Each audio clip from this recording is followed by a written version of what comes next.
ওই প্রোডাকশনের সঙ্গে যুক্ত, ওই নামের সাথে যুক্ত তাদের কারোর সাথে আমরা কোনো কাজ এই মুহূর্তে থেকে করব না। এটা ন্যাশনালি আমরা বয়কট করছি। উনি একটা অন্য কোম্পানি খুলে উনি আছেন লীনা গঙ্গোপাধ্যায়, সেখানেও আমাদের কেউ কাজ করবে না। তার অকাল মৃত্যুর পর কেটে গেছে 9টা দিন। যে সিরিয়াল, যে প্রযোজনা সংস্থার কাজে তালসারি গেছিলেন রাহুল বন্দ্যোপাধ্যায়, সেই ম্যাজিক মোমেন্টস মোশন পিকচার্সের তরফে এখনও প্রকাশ্যে এসে জানানো হয়নি কিভাবে মৃত্যু হলো রাহুলের, কার গাফিলতি, কেন বাঁচানো গেল না তাকে। এই প্রেক্ষাপটে মঙ্গলবার দিনভর কর্মবিরতির পর বড় সিদ্ধান্তের পথে হাঁটল টালিগঞ্জের স্টুডিও পাড়া।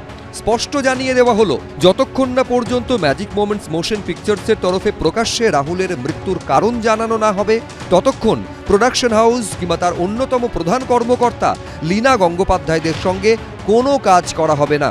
রাহুল এরকম যাদের ঘটনা, তাদের সঙ্গে এই মুহূর্তে ডিসিশন অলরেডি টেকেন, কাজ করা আমাদের পক্ষে সম্ভব নয়। পুরো পরিবার মিলে ঠিক করেছে আমরা এই পরিবারে ওই মানুষগুলোর সাথে কাজ করব না যারা আমাদের পরিবারের একটা ঘরের ছেলেকে নিয়ে গেছে। তাদের বলতে হবে, পাবলিকলি বলতে হবে, এবং ফাইনালি প্রিয়াঙ্কাকে বলতে হবে হ্যাঁ এটা আমি মানলাম।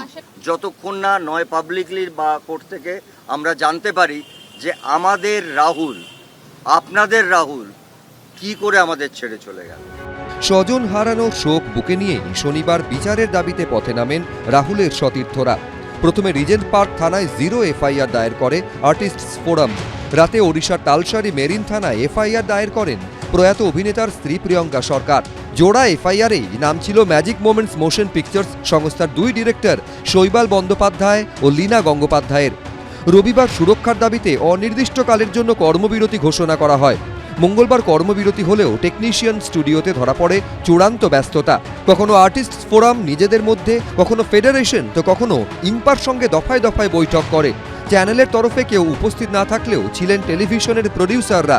আর কর্মবিরতি নেই, কাল থেকে আমরা কাজ শুরু করছি। সবার কাজ শুরু হবে ওই একটা সংগঠন ম্যাজিক মোমেন্ট এবং ওই নামগুলোর সঙ্গে যারা যুক্ত তাদের সবার সঙ্গে সেটা আমরা জানিয়ে দেবো যে এটার সঙ্গে আরো অন্য কোনো কোম্পানি আছে কিনা। ট্রুথটা যাতে বেরোয় সেটা আমরা সত্যটা জানতে চাই।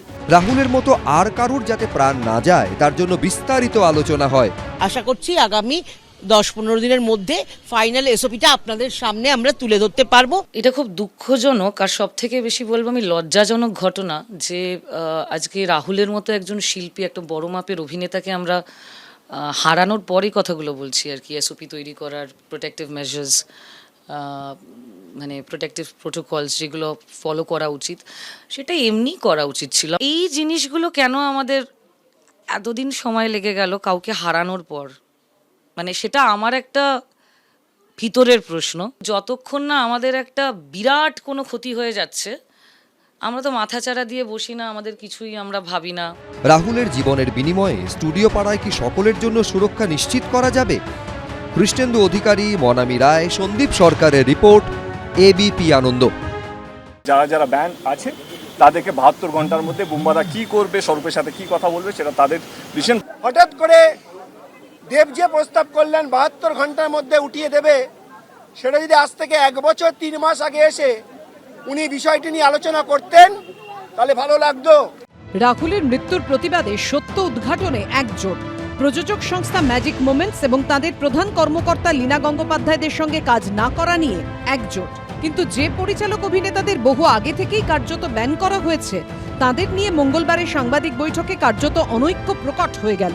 তাদের ওপর থেকে ব্যান তোলার পক্ষে সওয়াল করলেন দেব, আর উল্টো সুর শোনা গেল ফেডারেশন সভাপতি স্বরূপ বিশ্বাসের গলায়।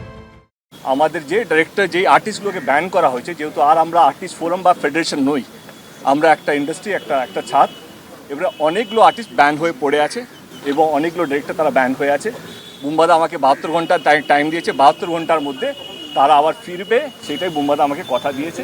কিছু কিছু আমাদের আর্টিস্ট কাজ করতে পারছেন না, তা নিয়ে আমাদের একজন অভিনেতা প্রশ্ন করেছেন, কিন্তু তার জ্ঞাতার্থে জানাই যে আমাদের টেকনিশিয়ানরা লাস্ট 1 বছর 3 মাস ধরে কোর্টে নিজেদের অধিকার রক্ষা করার জন্য লড়াই করছেন। তার উচিত ছিল 1 বছর আগে এসে এই বিষয়টি জানা। আমরা আমাদের কাজের অধিকার যাতে না পাই তার জন্য তারা কেস করেছিলেন এবং 1 বছর 10 দিনের মাথায় মহামান্য আদালত সেই কেসটিকে খারিজ করে দিয়েছেন। মঙ্গলবার শুরুটা হয়েছিল এভাবেই। রঞ্জিত মল্লিক ও প্রসেনজিৎ চট্টোপাধ্যায় যখন সাংবাদিক বৈঠক শুরু করেন তখনও দুজনের মাঝে মাত্র এক হাতের দূরত্ব। একতার কথা শোনা যায় প্রসেনজিৎ চট্টোপাধ্যায়ের গলাতেও। রাহুল কিন্তু এই পরিবারটাকে এক করে দিয়ে গেছে, এই পরিবারটা এক হওয়াটা বোধহয় ও উপর থেকে দেখছে। কিন্তু এরপরই নাম না করে অনির্বাণ ভট্টাচার্য, ঋদ্ধি সেনের মতো কয়েকজন অভিনেতা ও সুদেষ্ণা রায়ের মতো পরিচালকদের ওপর থেকে ব্যান তোলার প্রসঙ্গে কার্যত সংঘাতে জড়িয়ে পড়েন অভিনেতা দেব ও ফেডারেশনের সভাপতি স্বরূপ বিশ্বাস।